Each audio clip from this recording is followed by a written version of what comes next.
Good morning, नमस्कार। आज मैं आपको एक छोटी सी कहानी सुनाने जा रहा हूँ। कहानी है गौतम बुद्ध की। गौतम बुद्ध, जैसे आप जानते हो, known as the enlightened one,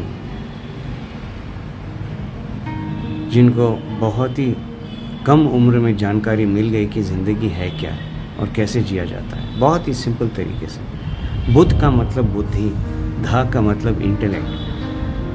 वो मनुष्य जो अपने बुद्धि से आगे निकल जाता है उसको बुद्धा कहा जाता है। तो ये बुद्धा की एक छोटी सी कहानी है। एक दिन ऐसा होता है कि वो मानसून का समय है, बारिश का मौसम है, जैसे हिंदुस्तान में होता है। अंधेरा हो चुका था, जंगल का इलाका था और ये अपने आश्रम की तरफ जा रहे थे। एक गांव के अंदर थे पहले, वहाँ पे भिक्षा मांगी और फिर अपने आश्रम की तरफ चल पड़े थे। वो तेज़ी से जा रहे थे, उनके पीछे उनके जो भिक्षु हैं वो आ रहे थे, बातें करते करते। बारिश शुरू हो गई तो चलते चलते उनको अचानक एक आवाज़ सुनाई, किसी के रोने की। गौतम बुद्ध वहीं रुक गए, आसपास देखा, कोई दिखाई नहीं दिया, लेकिन वो रोने की आवाज़ और भी तेज़ होती जा रही थी। कुछ और रुकने के बाद उसने देखा कि एक छोटी सी बच्ची कहीं दबक के बैठकर रो रही थी। गौतम बुद्ध उसके पास गए और बोले, बेटा क्या हुआ, क्यों रो रहे हो ऐसे? उस छोटी सी जान ने बोला कि हे गुरुदेव, मैं नदी के उस पार रहती हूँ। कुछ घंटों पहले मैं इधर आई थी दवाई लेने के लिए। मेरी माँ बहुत बीमार है, अकेली है, और वो चिंता भी कर रही होगी कि मैं अब तक क्यों नहीं आई हूँ। और ये लड़की छोटी है, करीब 12 साल की होगी, 10-12 साल की।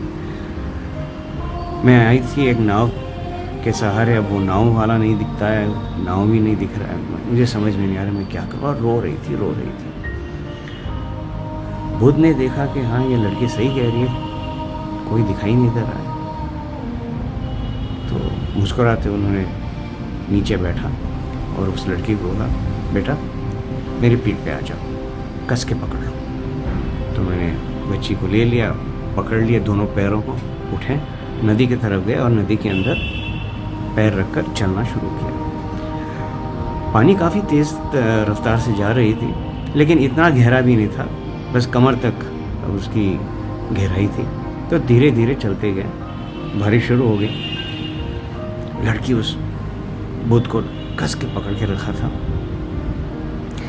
नदी के बीच आने के बाद गौतम बुद्ध वहाँ रुक गए, पीछे की तरफ देखे और देखा कि उनके सारे जो 3-4 भिक्षु थे उनकी तरफ देख रहे हैरानी से।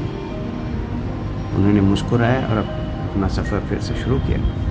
नदी के उस पार आए, चढ़ गए, नीचे बैठे, लड़की नीचे उतर गई, उनको धन्यवाद किया और वहाँ से चल पड़ी। 5-6 दिन चले गए। एक दिन जब गौतम बुद्ध अपने आश्रम में अपने भिक्षुओं को प्रवचन दे रहे थे तो उन्होंने नोटिस किया कि ये भिक्षु थोड़े से ध्यान नहीं दे रहे थे, उनका मन भटक रहा था और चेहरे पे थोड़ा सा वो बेचैनी दिखाई दे रही थी। तो गौतम बुद्ध ने बोला, मेरे प्यारे भिक्षु, क्या हो रहा है? मैं नोटिस कर रहा हूँ, मैं देख रहा हूँ कि 3-4 दिन से आप लोगों का मन नहीं है, ध्यान नहीं है, क्या हुआ? तो कुछ डरे हुए हिम्मत उठा लेकर उन्हें बोला कि गुरुदेव, हाँ हम चौंक गए थे, 3-4 दिन की बात है, लेकिन हम चौंक गए। तो गौतम बुद्ध मुस्कुराते हुए बोले, आप उस दिन की तो बात नहीं कर रहे हो जब वो लड़की मेरी पीठ पे थी और मैं नदी क्रॉस कर रहा था, नदी पार कर रहा था? भिक्षु हैरान की, एकदम सही उत्तर दिया, कैसे? तो बोला, हाँ किया, क्या हुआ? भिक्षु ने बोले, बुद्ध, आप तो कह रहे थे कि आप किसी महिला को हाथ नहीं लगाओगे, हाँ बेशक बात करोगे, उनके दुख सुनोगे, उनका दुख का सहारा बनोगे, लेकिन महिला को छूना, ऊपर से आपने तो उनको पीठ पे बिठा दिया। हम बिल्कुल हैरान हो चुके हैं और समझ में नहीं आ रहा क्या समझे। तो गौतम बुद्ध ने बोला, आप 4 दिन पहले की बात कर रहे हो। आप जानते भी हो 4 दिन पहले हुआ क्या। तो उन्होंने वो कहानी दोहराई, कैसे वो लड़की मिली, रो रही थी, नदी तेज़ी से जा रही थी, उनको पार करना था। और फिर उन्होंने समझाया, मेरे प्यारे भिक्षु, उस वक्त उस लड़की को एक नाव की ज़रूरत थी, एक मोड ऑफ ट्रांसपोर्टेशन, जिसके सहारे वो नदी क्रॉस करे और अपनी माँ के पास जाए। उस वक्त एक नाव भी नहीं थी वहाँ पर। मैं बन गया उस लड़की का नाव, एक बोट। वो मेरी पैसेंजर थी। पैसेंजर मेरे बोट में बैठी, नाव अपना कर्तव्य निभाया, नदी क्रॉस किया, नदी पार किया, पैसेंजर को उतारा और नाव का जो कर्तव्य था वहीं पर ख़त्म हो गया। कहने का मतलब क्या है कि जो भी हम करते हैं और जब वो कार्य हो जाता है उसको वहीं छोड़ दो। अगर आप किसी चीज़ को बार बार उठाकर ले आते हो पीछे से, इन द पास्ट, वहाँ से उठा के इस दिन, आज के दिन उठा के लाते हो, तो ये आपके लिए बहुत दिक्कत वाली बात हो जाएगी। क्यों? क्योंकि हम अगर देखा जाए तो हम हमारे अतीत में का जो भी हुआ है उसका कितना बोझ हम उठाते हैं। ये कंधे कितना बोझ उठा पाएंगे, कितने दिन तक? क्योंकि जितना बोझ आप उठाओगे अपनी सोचने की क्षमता भी उतनी ही कम होती जाएगी। कुछ कर सकते हो, जो भी हो चुका है कुछ कर सकते हो उसके बारे में? नहीं ना। ज़्यादा से ज़्यादा सोच सकते हो, ज़्यादा से ज़्यादा उससे कुछ सीख सकते हो। उसके बाद क्या कर सकते हो? कितना रोओगे? जो बीत गया सो बीत गया, उसका तो कुछ नहीं कर सकते ना। छोड़ो उसको, जाने दो। जितना पकड़ के रखोगे वही चीज़ आपको पकड़ के रखेगी, आप आगे नहीं बढ़ पाओगे।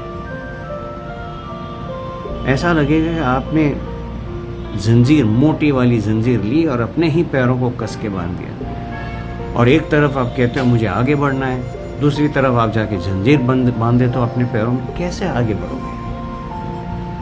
कैसे मुमकिन हो? और वो जंजीर खोलेगा कौन?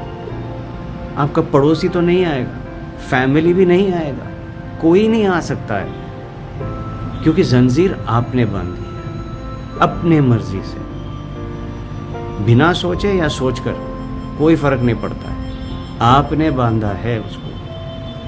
वो जंजीर आपका है और आप ही को खोलना पड़ेगा। अगर आगे बढ़ना है तो अपने पैरों के अंदर जो जंजीरें आपने बांध दी हैं हर किस्म की, उसको तोड़ना ही पड़ेगा, खोलना ही पड़ेगा।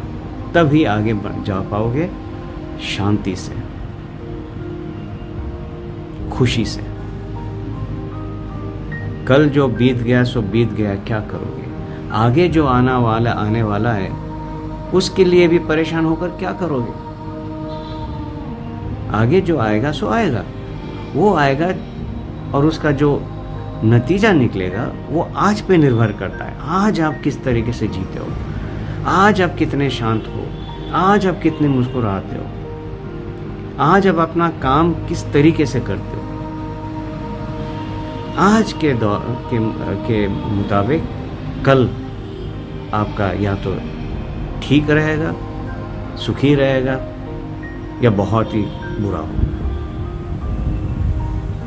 सोचिए ज़रा, जो बीत गया सो बीत गया, उसके बारे में सोचना क्या? जो कल आने वाला है वो कल आएगा, आज सोच कर क्या? लेकिन आज जो है वो आज है, कल नहीं आएगा।